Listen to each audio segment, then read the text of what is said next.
Junaid al Baghdadi رحمۃ اللہ علیہ، پورا نام ابو القاسم الجنید بن محمد الخزاز القواریری، 210 ہجری میں بغداد میں پیدا ہوئے اور 298 ہجری میں وفات فرمائی۔ آپ کے آباء و اجداد ایرانی نسل کے تھے اور وہاں سے یہاں آ کر آباد ہوئے تھے۔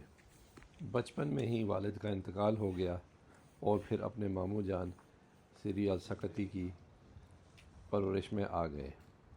عطار النیشا پوری اپنی کتاب تذکرات الاولیاء میں لکھتے ہیں کہ 7 سال کی عمر میں ان کے ماموں اپنے ساتھ ان کو حج پر لے گئے۔ ان کے مسجد نبوی پہنچنے پر وہاں پر 400 کے قریب علماء نظریہ شکر پر علم و فکر کر رہے تھے۔ جنید بغدادی رحمۃ اللہ علیہ کے ماموں سری السکتی نے ان کو اپنا نظریہ پیش کرنے کو کہا۔ 7 سال کی عمر میں انہوں نے ایسا نظریہ پیش کیا کہ علماء اور مشائخ دنگ رہ گئے۔ جنید بغدادی رحمۃ اللہ علیہ نے فرمایا کہ شکر کا مطلب یہ ہے کہ انسان اللہ کی دی ہوئی نعمتوں کو استعمال کر کے اس کی نافرمانی نہ کرے اور نہ ہی اس کے انعام و اکرام کو اس کی نافرمانی کا ذریعہ بنائے۔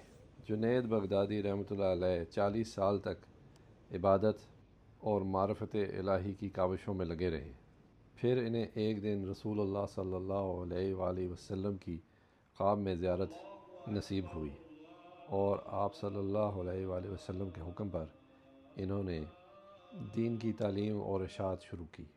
کہتے ہیں کہ ان کے پہلے ہی بیان میں اتنا درد تھا کہ بہت سے سامعین بے ہوش ہو گئے۔ جنید بغدادی ایک واقعہ بیان کرتے ہیں کہ ایک دفعہ میرے بال بڑے ہوئے تھے تو میرے استاد نے کہا جاؤ بال کٹوا کر آؤ۔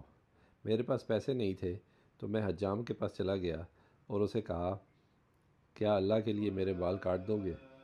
حجام نے دوسرے شخص کے بال کاٹتے ہوئے چھوڑ دیے اور کہا کہ پیسوں کے لیے تو میں روز ہی کاٹتا ہوں، آج کوئی اللہ کے لیے کٹوانے کے لیے آیا ہے۔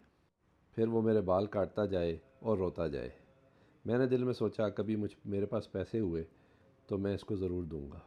پھر بہت عرصہ گزر گیا اور میرے پاس پیسے آ گئے تو میں اس کے پاس گیا اور اس کو یاد کرایا وہ واقعہ اور اس کو اس کی خدمت میں پیسے پیش کیے، جس پر اس حجام نے کہا آپ اتنے بڑے بزرگ ہو گئے مگر یہ نہیں جانتے کہ جو کام اللہ کے لیے کیا جائے اس کا معاوضہ مخلوق سے نہیں لیا جاتا۔